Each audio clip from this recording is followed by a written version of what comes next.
আসসালামু আলাইকুম প্রিয় ভাই বোন, আশা করি আপনারা ভালো আছেন। চলে আসলাম এই সেই জাবালি নূর পাহাড়। দেখুন ডান পাশের ভিউটা কিরকম দেখাচ্ছে, অসাধারণ।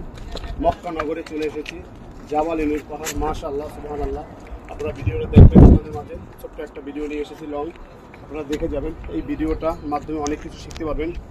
এইখানে কোরআন শরীফ নাজিল হয়েছে আমাদের শেষ নবী, আখির নবী হযরত মুহাম্মদ সাল্লাল্লাহু আলাইহি সাল্লাম। আলহামদুলিল্লাহ, এখানে আসতে পেরে এই জায়গাটা আছে না, এই জায়গাটার হৃদয়, এই হৃদয়টার ভিতরে হাহাকার করে চিৎকার করতেছে। আমরা মুসলমান, আমরা কি করতেছি? যেখানে কোরআন শরীফ নাজিল হয়েছে সেই জায়গাটা এসে যখন শুনতে পেলাম এই যে জায়গা, এই জায়গাটা কোরআন শরীফ নাজিল হয়েছে, এই জায়গাটার মধ্যে মহব্বত, এই জায়গাটার মধ্যে মায়া, এই জায়গাটার মধ্যে আমার প্রিয় নবী ঘন্টার পরে ঘন্টা, ঘন্টার পরে ঘন্টা অজ্ঞান হয়ে পড়ে থাকতো, সেই জায়গাটা চলে এসেছি। আরে হৃদয়, এই হৃদয়টা এখন মেনে নিতে পারতেছি না। এই হৃদয়টার ভিতরে খুব কষ্ট, আবেগ। এই পাহাড় যখন আসি হৃদয়টা চিরে যায়। আজ আপনাদের মাঝে দেখাতে পেরে আমার খুব ভালো লাগতেছে। আপনারা যারা আছেন আপনারা সবাই দেখবেন, আপনারা ভালোবেসে আপনাদের মাঝে রাখবেন ইনশাআল্লাহ। দেখেন আমি আপনাদের মাঝে দেখাচ্ছি, এই যে দেখেন সেই কবুতর, ওই যে মাশাআল্লাহ, অসাধারণ, খুবই ভালো লাগতেছে। তো আপনাদের মাঝে চেষ্টা করে থাকবো আরও নতুন নতুন ভিউ দেখানোর জন্য, নতুন নতুন জিনিস দেখানোর জন্য। উপরে যাব, উপরে যে সব দেখাবো আপনাদের। দেখেন পাহাড়টা, এই বিল্ডিংগুলো দেখেন, মক্কা নগরী বিল্ডিং, মাশাআল্লাহ।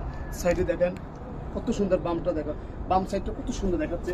এখানে এখন সিঁড়ি দিয়ে দিয়েছে, আগে কিন্তু সিঁড়ি ছিল না, এখন সিঁড়ি হয়েছে আমাদের ব্যবস্থার জন্য, কিন্তু আগে কিন্তু সিঁড়ি ছিল না। মাশাআল্লাহ, তো আপনাদেরকে দেখাতে পেরে আলহামদুলিল্লাহ আমি গর্বিত।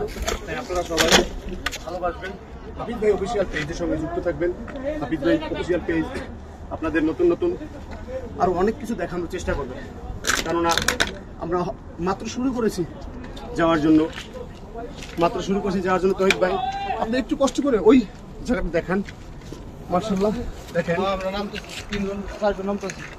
এই যে পাহাড়, ওই যে আমাদের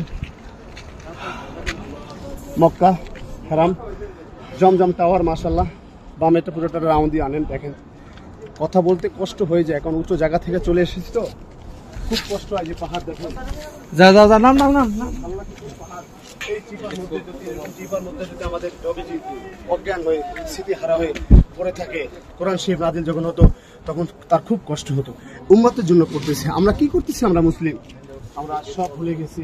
ইয়া আল্লাহ ইয়া রাব্বুল আলামিন, মুসলিম জাতিকে তুমি হিদায়াত দান করো, সবাইকে তুমি দেখো। ভালোবাসার জন্য মানুষ কত কি করতেছে, ভালোবাসার জন্য এখন গ্রিল দিয়ে আটকে দিয়েছে। ভালোবাসার জন্য গ্রিল টপকিয়ে যাচ্ছে কোরআন শরীফ যেখানে নাজিল হয়েছে একটি নজর দেখার জন্য। আলহামদুলিল্লাহ।